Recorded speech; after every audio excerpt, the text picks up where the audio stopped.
Asebiro Yesuna Akulora ni komanda. Agone Ruoth erokamano e thuolo manyadichiel kendo ma Nyasachwa otimo ng'wono mondo wawinj kuome. Wayudo somo marwa e kitabu mar Isaya 26 matindo. Isaya 26 matindo 13 wacho niya: Jehova Nyasachwa, ruodhi moko ma ok in osebedo gi loch kuomwa, wanahul nyingi mana mari kende. Somo mar 2 wayude ngeche. Somo mar 2 wayude ngeche 18 matindo 10 wacho niya: Nying Jehova en ot matek moting'ore malo, ng'at makare oringoe mi okwo. Walami Nyasaye kuom wachni mwasesomo. Yuri duong' Nyasachwa kuom wachni mangima. Kendo Jehova elo wachni ne chunywa kod ngimawa mondo wawinj kuomi. Erokamano Nyasachwa kuom semiyowa thuolo mondo Rohoni maler oyal e chunywa kod ngimawa. Wachni Nyasachwa oyud thuolo mar kelo resruok ne ngimawa. Kendo tekoni otelo e nyimwa kalocho kendo timo gik madongo e nying Yesu Kristo wakwayo kendo wayie. E wach masomo wuoyo e Isaya. Isaya janabi en Isaya manobiro e ndalo mag muma e kinde machon. Kendo Isaya Nyasachwa nooro mondo okor wach ne dhod Juda. Dhod Juda ne en dhod gi Daudi kejese, ne en dhod jokapako, dhod ludh nyinyo, dhod duong'. Kanyo e kama hekalu mar Jehova Nyasaye nogerie. Oyudore ndalo Isaya, oganda mag joka Juda, dhat mane opogore wuok e dhod Israel, noweyo Nyasaye mangima. Newira noondhgi kata nolombgi mondo gidhi gilam nyiseche mimulo gi lwedo kata neno gi wang' molos gi lwet dhano. Mano nomiyo Nyasaye nowegi e paro mojwang'ore, kendo Jehova nojwang'ogi. To mae momiyo Isaya koor mondo odhi ochiew kata ochir weche mag singruok mag Nyasaye noganda jo-Juda. To wachni oneno ne Isaya, to wacho niya: Nyasachwa, ruodhi moko ma ok in nigi loch kuomwa, to wan to wanahul mana nyingi. Mane wach ma Nyasaye osekelo e thuolo maberni mondo wawinjre ka wago mbaka. E ngimani e chalni inyalo bedo gi ruodhi ka ok ing'eyo. Mondo ng'ato luong ruoth, en gi joma otelo negi, kendo en gi duong' momiye, kendo en gi kambi malach mag sirikal morite, emomiyo iluonge ni ruoth. Kendo en gi joma lame kata miye duong', kendo en gi osimbo momiye mar ruodhno. To wan gi ruodhi mag ler, to eka wan gi ruodhi mag mudho.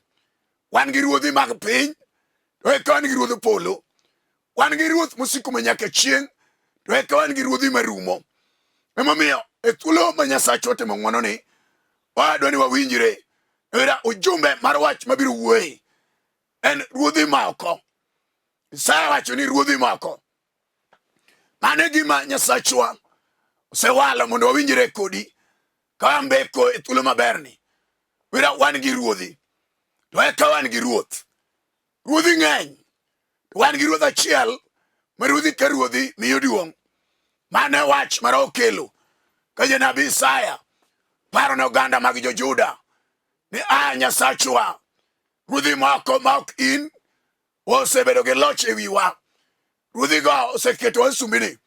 Ruodhigo oseketowa e twech. Ruodhigo oseketowa e jela. Ruodhigo oseketo sand gi nyinyo gi pek mag majoke ngimawa. Mane wach ma Nyasachwa dwa ni wafweny. Wan gi ruodhi mineno gi wang', to eka wan gi ruoth ma ok ne. Wan gi ruoth mane ochwe gik moko te, to eka wan gi ruodhi moketore. Aeto ka mamlaka ni gimbe gidwa ni mondo lam gi migi duong'. Mane wach ma Nyasaye oelo ne Isaya ma wuode Amos okinyi maber moseloseni mondo wach Nyasaye obed wach Nyasaye mondo noni to ere ruoth monego lam to miduong' e kind ruodhi mamoko bende. Wera ruoth nyalo bedo ruoth, kata kamano nitie ruoth maduong' maloye kata ma nigi loch gi teko gi mamlaka e wiye. Erokamano thuolo ma Nyasachwa otimoni. Isaya okelo wach adier nitie ruodhi kaka chieng' mar achiel Paulo Kalbat ma jataso nigi wach mara maler nomiye mane otero ne jo Efeso 6 matindo 12 wacho niya ni ok wakedi gi remo gi ringruok, to wakedo kod lang chunje gi ruodhi gi piny motimo mudhoni gi joloch gi joteko.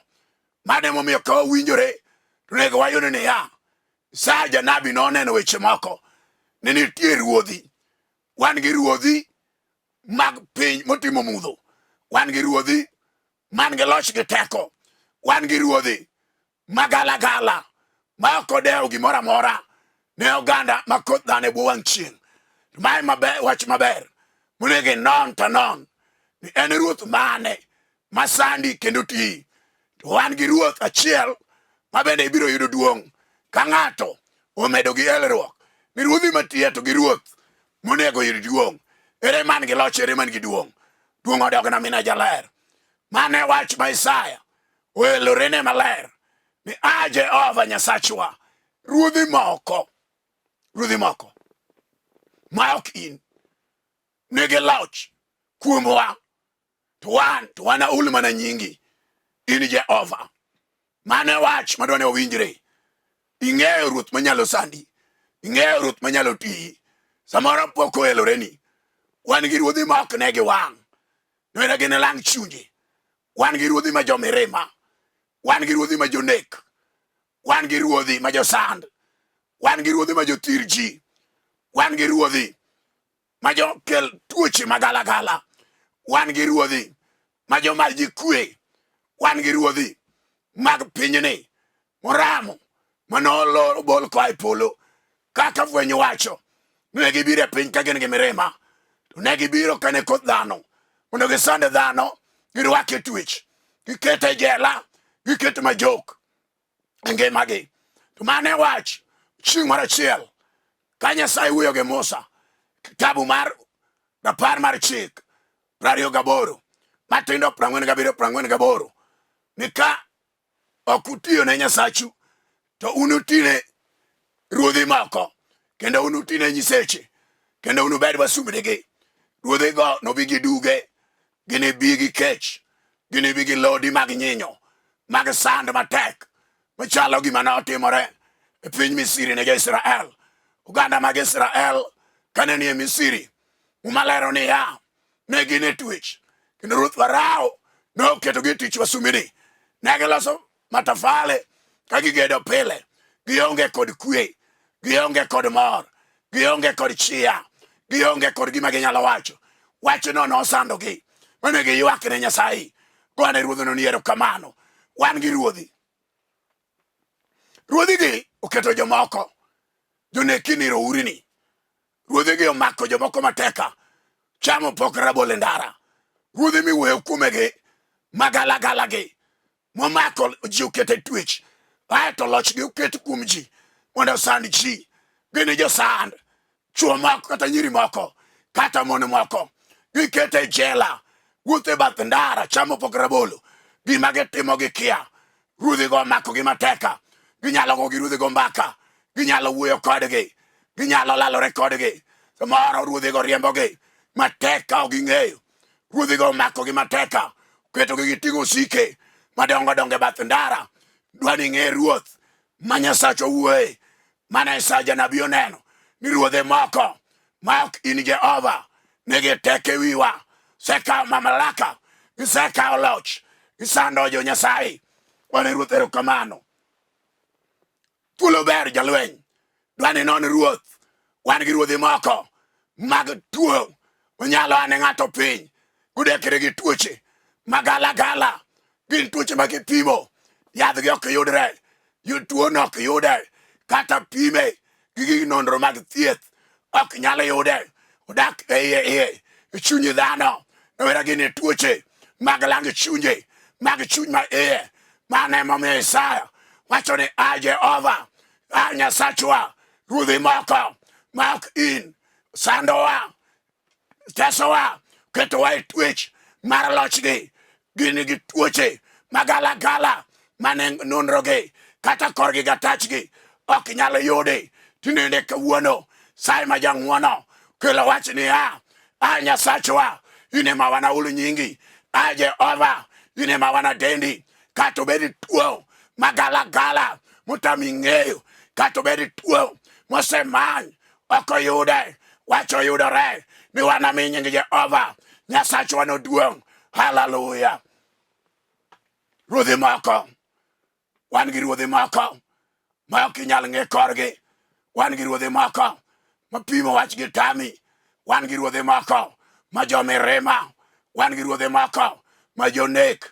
Jomoko gi mako girwake weche mag kuo. Mano ruodhi matiyo ngima ng'ato, sando ng'ato. Moko gi mako ok nyal tedo. Gimomiyo mano timore, igogo lewe dala en wach achiel.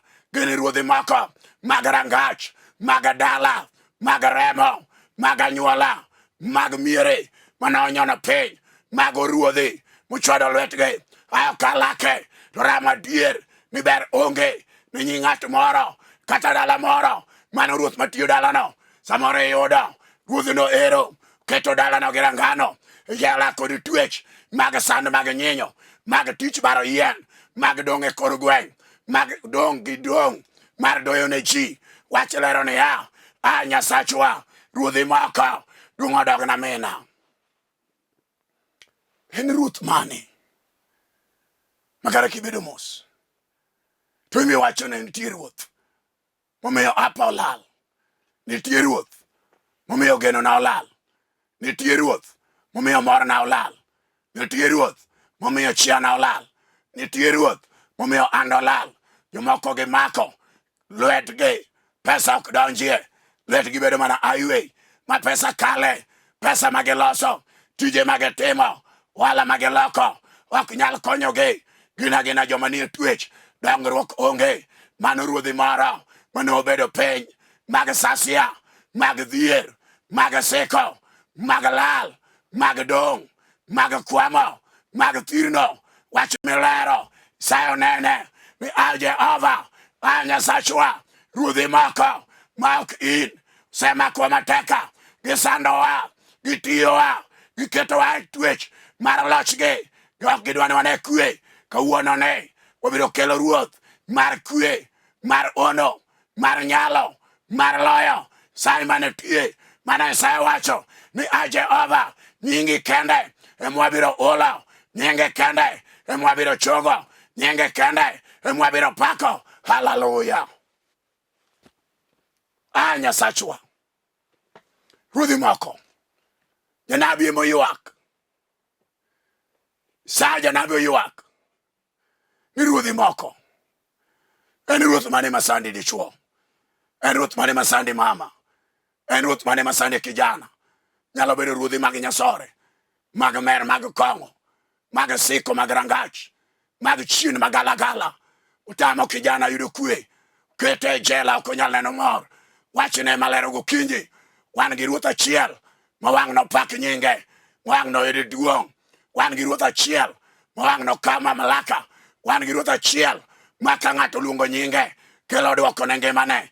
Ruodhi no kende moromo umawacho ni Nyasachwa ruodhi gi omiyo loch margi ok otwewa, waonge kwe, ok wanyala malo, dendwa ojwer, dendwa jwer, dendwa tuo, ber onge. Yamo makowa, mag loch maggi, chik otwewa, mag lochgi, teko gi omakowa, gisandowa marach. Mane wach miyo wuod ng'ato nie sand, mane wach omiyo nyar ng'ato nie sand, mane wach miyo ranga ng'ato nie sand, mane wach omiyo miere makore gi ywak, mane wach miyo jomoko onge kwe, mane wach omiyo yore moko lorore ne ji, mane wach miyo jomoko ywago dayo, mane wach miyo mor onge ne jomoko, mane wach miyo jomoko siko dekre omako, mane wach omiyo jomoko manya tich ok nyal yudo. Kawuono Nyasaye mar nyalo mar mbaka Mena Nyasacha Nyiseche, Ruoth Maratego Maraloyo, kelo wach mar ng'uono ni joma noluonge nyinge, joma nowale nyime, jogo ne tekone. Hallelujah. Duong' odog na mena, duong' odog na Yesu Ratego, kode ore jalweny, sand mag wasigu chalo nade, nyinyo mar wasigu chalo nade, majok mar wasigu chalo nade, ruodhi moko gin mag duge, majo chiende yecho law kuom ji, kata yud mana law, chiende yecho law, midong' adong'a nono, uketi wuothe dok, mane wach milero, mago ruodhi mag duge, magala gala, mago ruodhi mag chien, magala gala, mago ruodhi mag mudho, magala gala, malekege beth, majomirima, magala gala, ma ok dwar ber, mochwado lwetgi, ruodhi go kalakgi, ruodhi go dage ber, mon moko gi mako, gitame nyithindo, welero wach ni okenye, mano ruoth matiyo, modage ni ber onge, onende yore mar ape, mar gwethne mar nyuol, olokore, mago ruodhi mag thuonde, magala gala, wan gi ruodhi nyaka mag machine, mag nam, mag sasia, mag chien, magala gala, mag kor lwase mag nam, waler ni wachne, en ruoth mane, ma gala gala ne, jomoko ono negi yamo magala gala, motame ng'eyo, duong' odog na mena, jaler mar Kalvari, sai mar loko mar kedo, sai mar mbi mar mbaka, sai mapokolo, mena jateko, chiro lotho komanda, ine mirama manyaka chieng, waluong nyinge moko rem, nyinge moko ok direswa, kato bede nying maduong', ma ng'ato nigo, mano jachino chayo, ruodhe no chaye, owacho nene ya, wan gi nyinge moko, ka ruodhi mag bende, ruodhe go chayo, wadonge nying achiel, iluongo El Roy, Nyasaye mane tie, iluongo El Sabaoth, Nyasaye man kodwa, iluongo Jehova Jireh, mano nying mowinjore pako, Nyasaye ma jachiwo, hallelujah.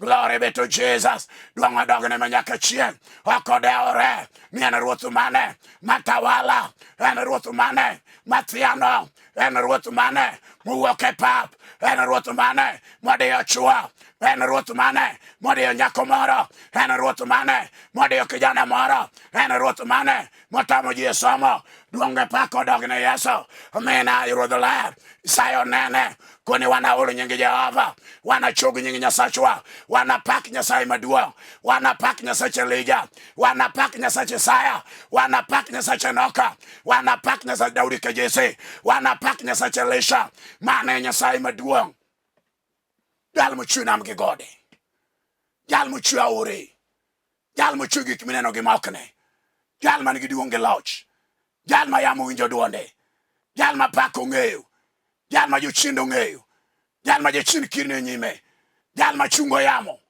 jal ma gonyo jomotwe, jal ma turo kol mag chela, jal ma muko lori mag jochiende, wach malera thuolone, wach ni winjo dwaro ng'ato, maneno jochiende, gi ruodhi momako ngimane, maneno chunje magalagala, mokete twech, e jela kod twech, magalagala, mokete sand, mokete ywagruok, ywago dayo, bero onge ngimane, dong' kanyo dong', wira ruoth tiye, ruoth omake mateka, wan gi rayaw, mayaw gik motwe, wan gi ragony, magonyo gik momin, wan gi loch gi teko, mar Nyasachwa no, iluonge ogola. Jayalo wacho niya, nying Jehova, en dala moting' malo, nying Jehova, en dala moting' malo, en ot moting' malo, nying Jehova, ema joma ithiro ringo tonyie, wuono thuolo ber, sai mar kedo mar loyo, sekelo wach mar ng'uono, ng'ama ywak oromo, ng'ama chunye lit, ng'ama onge mor, ng'ama onge geno, ng'ama lwenjo oromo, ng'ama jochien thianone, ng'ama ruodhi omako mateka, ng'ama ruodhi osemayo gige, ruodhi go jopecho, gipewo gige ji, giywayo gidhigo, giwe ng'ato kodong' nono, odong' nyamasi, ruodhi go nego ji, jomoko gisenego, kendalo gi podi, giweyo dong' nyithindi kiye, ema ywak kanyo gi mondo liete, ka piny ochamogi, ruodhi go jowadwa, mayo ji gigegi, giyiecho lewni kuom ji, ruodhi go endo, lalo geno, mag chunygi, wach milero jowadwa, nigi teko, wach no nigi loch, wach no nigi nyalo, wach no nigi nyalo, wach no nigi duong', wach no nigi reso, en wach ruoth achiel, manawacho niya, pinyruodha osebiro koro dak gi ji. Nyasaye osebiro koro dak gi joge mondo ogolgi e jela, ogolgi e sand, ogolgi e twech. Kawuono wach makelo en niya, kata be ruoth Farao ma wang'e kwar, ma jathiano modak in Israel ok nyal wuok. Wach mane omiyo Musa wuod Abraham en ni elewa wuoye kodi kuom wachno ma wasikogo. Ruodhi mamokogo modagie ber, ruodhi go ero okelo tuo higa ka higa in piny udekre chami. Ruodhi mamokogo okelo dhier, ionge ber, ruodhi go endo tamie gedo, ionge kar donjo. Ruodhi mamokogo momaki, ionge tich, kar donjo onge. Wawuo kodi sai maduong' mar mbaka magwedho joge, mayawo yore, malocho ne ji, magonyo jomotwe ni e thuoloni mondo mi ng'uono, mondo lochni, mondo kelo dwoko. Kawa luongo nyinge, wera nyinge Jehova, nying malo nyinge duto. Iwinjo nade? Ere gimi neno? Ere wach ma Roho Maler oseeloni? Wach mag ruodhi masandi? Ere wach ma chunyi oneno e thuolo maberni? Ok odeore ni ruodhego timo ang'o. Jodokone wana luong nying Nyasaye, kata wana die thomoni makech, makecho maonge kwe, wana luong nying Jehova. Kata wana dier wasigu maroteke machalo janak, wana luong nying Nyasaye. Kata wana chunygi e dudigi kama gidake, kamigi kama giloro, wana luong nying Nyasaye. Kaka Shadrach, Meshach kod Abednego noluongo nying Jehova ka gin e dier mach. Sai marategono piny Babylon ka joka Juda noramo dier ni wana luong nying Jehova. Kata gidagi, kata gikel nyiseche midwaro mondo walam, wan to wana luong nying Jehova. Wach noero nomiyo Shadrach kod Meshach gi Abednego piny Babylon notamo Nebukadneza ka gilamo nyasachgi, ne giluongo Jehova. Sai manodonjo kodgi dier mach. Kata mana sani bed lweny mager, bed wach mapek, bed chuny magege, bed chunje mayware mag loch mag wasigu, mag ruodhi mamoko. Wan gi ruoth achiel manochwe gode, manochwe nam, manochwe aore, ruodh ataro ngala, duong' mar jodongo, ng'ama ler mar Israel, Yesu jabaro nam. En kende en ema en gi teko, nomajo chiende mamlaka gi loch sama nogure bao. Wale ruodhino, ruodh ataro ngala no, jowuotho e pe, kida jakayuda, bado timo chuma, kata bed gima olor, ruodhi no oloro, kata bed gima nopandi, manolal mabor, kata bed gima nokuny, wasigu nokunyo, kata notere buro gwe. Wach malero ni ruodhi go kawuononi wana luongo nying Yesu, nying man gi teko miyude resruok, nying miyude warruok, nying miyude chang, nying miyude gony molo nying duto. Erokamano. Thuolo ber. Jal ma chunye wuoyo manyalo wacho niya, awinjo nying Yesu, nying manyalo resa, nying maratego ma ji ringo tonyie, nying ma ji yude kuo kod resruok, nying ma ng'ato nyalo pondoe. Kata wasigu manyi gi ruodhegi, kata wasigu se manyi kamwanda, kata wasigu se niang'ni ka gipedhi kali, kata wasigu se golo gigi mag lweny, kata gigolo aserini, kata gigolo tongegi, kata gigolo gigi mag lweny. Umera Nyasaye no, nyinge en kuot, nyinge en loch, nyinge en nyalo, nyinge en teko. Gone ruodhino erokamano. Ok odeore ni wach chalo nade, ruodhi chalo nade kodi, lweny chalo nade, yamo kudho nang'o, sigor chwado lwetgi, kata giramo. Wach malero ni Nyasachwa, wan to wana luongi, in ema wana lami. Nyasachwa, in ema wana dhiali. Nyasachwa, in ema wana chogi. Nyasachwa, in ema wana luongi. Nyasachwa, in ema wana ring odi. Jeremia wuod Elekia 33:3 wacho ni luonga, to ananyisi weche madongo ma in ok ing'eyo. Ana elni weche mag wasigu. Sama ruodhi nomako Jeremia, koro wake ot maiye, kete twech mumalero niya, Jeremia noywak ne Jehova, noluongo nyinge. Kata mana sani gilalo genoni, gilalo mor mar chunyi, ruodhi go endo olalo kwe. Wach milero thuolo maberni ne dhako gi dichuo maywak oromo, dhako gi dichuo mamaro la nege dhako ge dichuo malwenjo ramo dhako ge dichuo mapiwange ubedo chieme thuolo malero ni adiera nyinge Jehova nege teko nyinge Jehova nege dwoko nyinge Nyasaye nege nyalo nyinge Nyasaye timo ono gi ranyisi dungo dogo na mina jateko okodeore onade okodeore nango matimore okodeore Ruodhi kata ge wachango okodeore gipando geno ni kanye okodeore gi wachango ngimani wach ma Yesu Kristo Janazareth okelo ne joka Juda wana luonge Jehova wana luonge Nyasachwa wana luonge Ruodh ng'wono wana luonge Ruodh kwe wana luonge Ruodh warruok wana luonge Ruodh resruok iwinjo ere gima Ruoth timo ngimani Ruodhi mamoko go gitimang'o wachiw Nyasaye nyiseche Nyasaye mane peto ka jono chiew idire nam kapaka gi yamo jogingore Nyasaye mane chunga iti luongo Yesu amina Yesu jakondo mula Yesu raboni Yesu chiro lotho nyinge miyude warruok kata warruok mapok iyudo kawuono kod okinyi Nyasaye mawaro jomoyie Nyasaye no mondo warisane Nyasaye no mondo mulige teko Nyasaye no mondo gonye jela Nyasaye no mondo pandie Lwanda Nyasaye no mondo animalo Nyasaye no mondo chieli duonge pako dogne Nyasaye marambi marambaka mar kwe luongo sulwe mar okinyi jakondo mula Yesu jabaro na muchiro la amena ja kwe Ruodh ono gi ranyisi amena kwe makwe weche matek